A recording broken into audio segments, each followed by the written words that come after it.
Get out Modi, get out Stalin.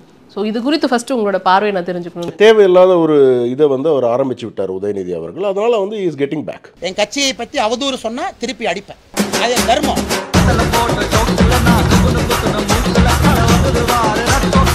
என் கட்சியை பற்றி தவறா சொன்னா திரும்பி அடிப்பேன், அது என் தர்மம். இந்த சேருக்கு நான் செய்யற கடமை. அவர் வந்து அன்னெசரியா சேலஞ்ச் பண்ணி எங்க கேடர்ஸை ட்ரிகர் பண்ணி இன்னைக்கு பாருங்க 1 மில்லியன் தொட போகுது. ஒரு 1.5 hours பேக் 8 லட்சம் பேர். தமிழ்ல ஒரு பழமொழி உண்டு, வேலியில போற ஓனான பிடிச்சி வேட்டிக்குள்ள விட்டானான்னு.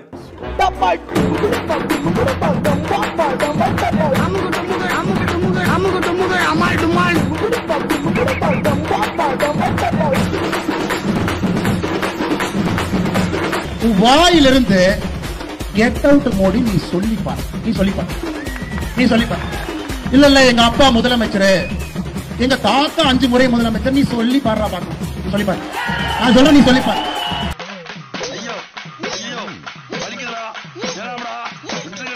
இரண்டு கட்சிகளும் பிரச்சனைகள் குறித்து இங்கு விவாதிக்காம இந்த மாதிரி ஒரு ஆளுங்கட்சிக்கு இல்லாத அக்கறை நான் எனக்கு என்னம்மா?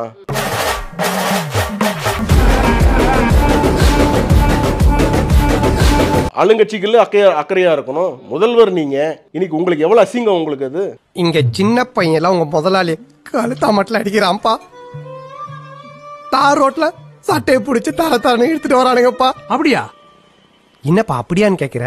கூப்பிட்டு கண்டிச்சிருக்க வேண்டாமா முதல்வர் ஸ்டாலின் அவர்கள்? அவங்க பையன் தானே உதயநிதி. அப்படி நீங்க சொல்லியிருக்கலாம்ல, தம்பி இது மாதிரி நீங்க பண்ணக்கூடாது. ஒரு பிரதமர் என்ன இருந்தாலும் நம்ம இந்த மாதிரிலாம் பண்ணக்கூடாது. ஏய் செல்லங்களா தங்கங்களா வாயை திறந்துறாங்கடா, வாயை திறந்துறாங்கடா, வாயை திறந்துறாத, வாயை திறந்துறாத, நீ வாயை திறந்துறாத, கொன்றுவேன். நமக்கு என்ன கருத்தியல் ரீதியா நம்ம மோதிப்போம். நீங்க கெட் அவுட் மோடின்னு எப்படி சொல்லுவீங்க? நீங்க சொன்னதுக்கு பலன் கெட் அவுட் ஸ்டாலின். என்ன போக விட்டு புறமண்டையில் அடிக்கிற? நீங்க போயிட்டீங்கன்னு நினைச்சீங்கண்ணா. ஒருமையில பேசுனதை நம்மளால பார்க்க முடியுது. திரு அண்ணாமலை அவர்கள் ஒரு பப்ளிக் உதயநிதி எத்தனை வாட்டி வந்து ஒருமையில பேசியிருக்காப்புல?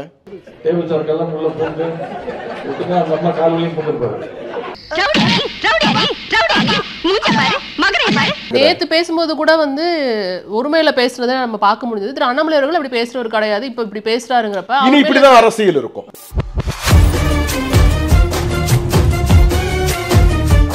அது சரி நீங்க சொல்றீங்களா? மரியாதை கொடுக்குறோம், நீங்க திருப்பி எப்படி பேசணும்? மரியாதையா பேசணும். எத்தனை வாட்டி நான் கொடுத்துக்கிட்டே இருப்பேன், நீ வந்து என்ன இன்சல்ட் பண்ணிக்கிட்டே இருப்ப? அன்புனா அன்பு, வம்புனா வம்பு. நீனு வாங்கன்னா நானும் வாங்கமே, நீ வாடான்னா நான் வேற மாதிரி சொல்லுவேன்.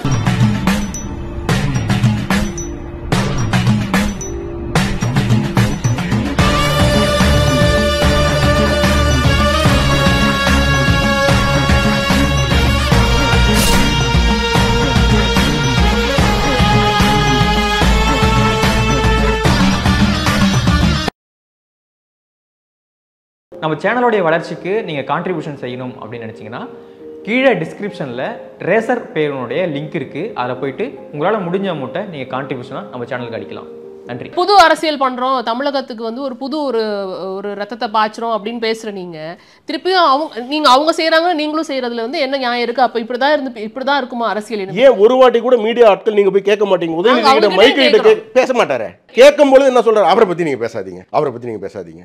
அந்த பய இருக்குல்ல போடா. அவர் வந்துட்டு அவரோட பேரை கூட சொல்ல விரும்ப மாட்டேங்கிறேன்னு அவர் சொல்றாரு. கீழே நான் ஏதாவது சொன்னா நீங்க பீப்பு போடுவீங்க.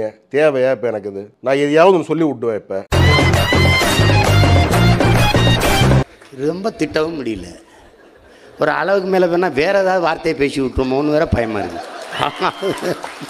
எனக்கு ஒன்றும் கிடையாதுமா. இனி 1.5 வருஷம் அரசியல் இப்படிதாம்மா இருக்கும். பிஜேபி களத்தில் ரொம்ப ஸ்ட்ராங்காக நிற்போம். திமுகவுக்கு எந்த மொழியில புரியுமோ அந்த மொழியில தான் பேசுவோம்.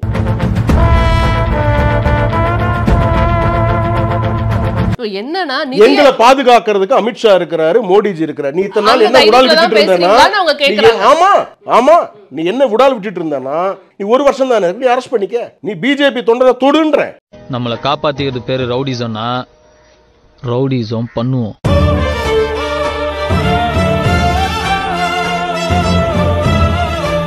இல்ல இப்ப நம்ம வந்து 2 பேரும் ட்ரெண்ட் பண்றத பத்தி இங்க வந்து பேசுறதை தாண்டி இங்க வந்து அவர் பேசுனது இங்க சர்ச்சைக்குள்ளா இருக்கிறது தான் நம்ம ஃபர்ஸ்ட் பார்க்கணும். ஏன்னா திரு அண்ணாமலை அவர்கள் அப்படி பேசுறவங்க ஏன் இப்படி பேசினாரு அப்படிங்கிறது தான் இப்ப வந்து எல்லாரும் கேள்வி ஆக்கி இருக்கிறாங்க. ஒருவேளை ஏன் பேசணும்? ஒரு துணை முதலமைச்சர் யார் சொல்லுங்க, 4 பேர் சொல்லுங்க. ஒரு கோல போட்டின்னு சொல்லி நீங்களே எல்லாரும் வீட்டுக்கு முன்னாடியும் வந்து எவ்வளவு கேவலமா நீங்க பண்றீங்க சொல்லுங்க.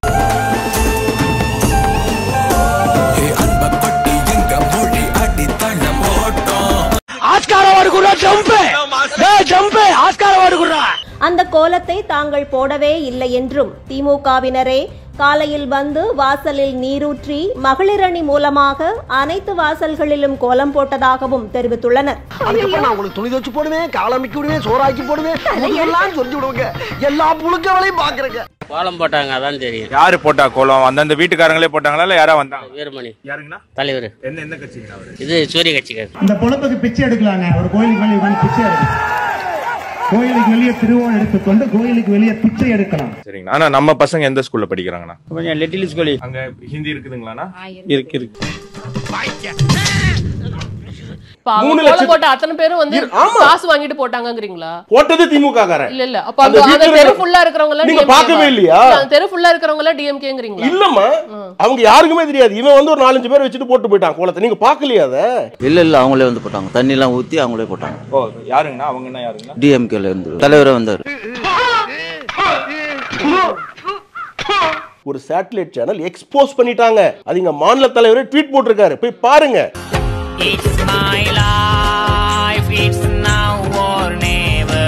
அவங்க எடுத்துட்டு போய் மைக்க வச்சுட்டு ஒரு வீட்டுக்கு போறாங்க, ஒரு கடைக்கு போறாங்க. இது நீங்க போட்டீங்களா? இல்லங்க. அப்ப யாரு போட்டா? திமுக வந்து போட்டு போயிட்டாங்க. நீ இந்த அளவுக்கு கேவலமான மலிவான அரசியல் நீ செய்யும் பொழுது வேற என்ன பண்றது நாங்க? டேய் இப்படிலாம் பண்ணன்னு வச்சுக்கடா, நாசமா போயிருவடா, அழிஞ்சு போயிருவ. இந்த எண்ணத்தை மாத்திக்க, இல்லன்னா நீ அவ்வளவுதான். பிரதமர் நீங்க போகும்பொழுதெல்லாம் உங்களுக்கு காசு கொடுக்குறேன். எப்பெல்லாம் நீங்க போன வாட்டி மெட்ரோ ரயில் ஆக்சுவலா வந்து ஸ்டேட் கவர்மெண்ட் பண்ண வேண்டியது. போகும்போதெல்லாம் காசு கொடுக்குறாங்கன்னு என்ன சும்மா தூக்கி கொடுக்குறாங்களா? சரி, மத்திய அரசு கிட்ட இருந்து வர வேண்டிய நிதியை கொடுக்குறாங்க. கிருத்திகா, உங்களுக்கு ஒரு சம்பளம் கொடுக்குறோம், சம்பளம் முடிஞ்சிச்சு, நீங்க என்கிட்ட கடன் தான் கேட்க முடியும். பட்ஜெட் கொடுத்தாச்சு, கொடுத்த பட்ஜெட்டை முடிச்ச அப்புறமா திருப்பி எனக்கு வேணும்னு சொன்னா அது பேர் கடன். 2 ரூபா கொடு நான் போறேன், 2 ரூபா கொடு நான் போறேன், 2 ரூபா கொடு நான் போறேன். கெட் அவுட் மோடின்னு சொன்ன அப்புறமா உங்களுக்கு மரியாதை எல்லாம் கொடுக்கணும் அவசியம் கிடையாது. இது ஒரு அரசியல் நாகரிகம் சார், அவ்வளவுதான். உங்களுக்கு இல்லையே. அதுவும் கருணாநிதி வாழ்ந்த மண்ணில் எப்படி அரசியல் நாகரிகம் இருக்கும்?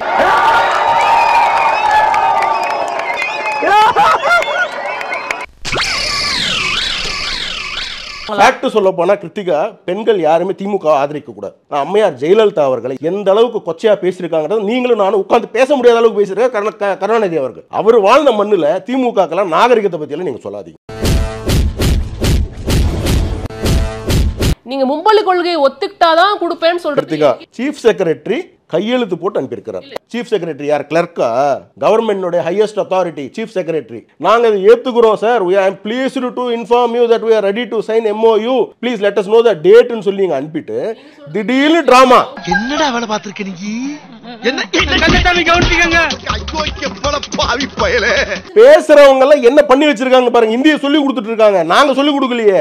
தர்மைல் दूध देखे आपनार के तेज के एशी तूरे तकले वो आमरा अक्दै शामिलया आची சிம்ரன்ஸ் என்னடா இது?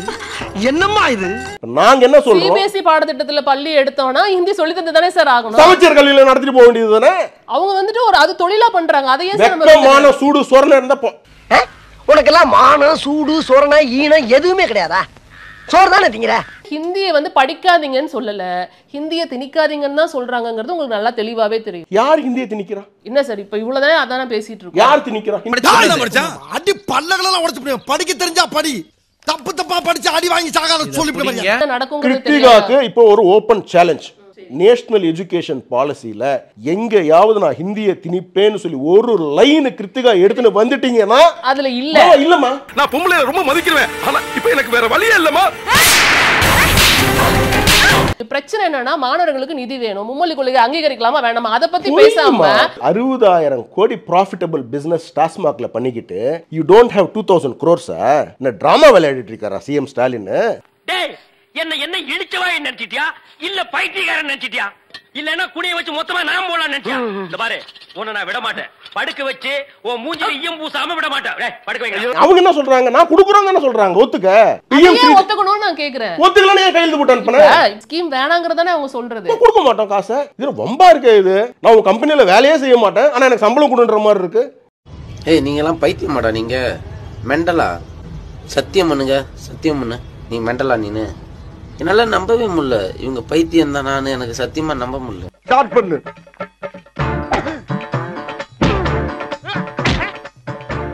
இங்கிட்டு வா. அப்படியா அப்படியா. படைக்கலடி படைக்கல மண்டையில மட்டும் அடிச்சிடாத குலக்கேசல் உள்ள போயிருவேன்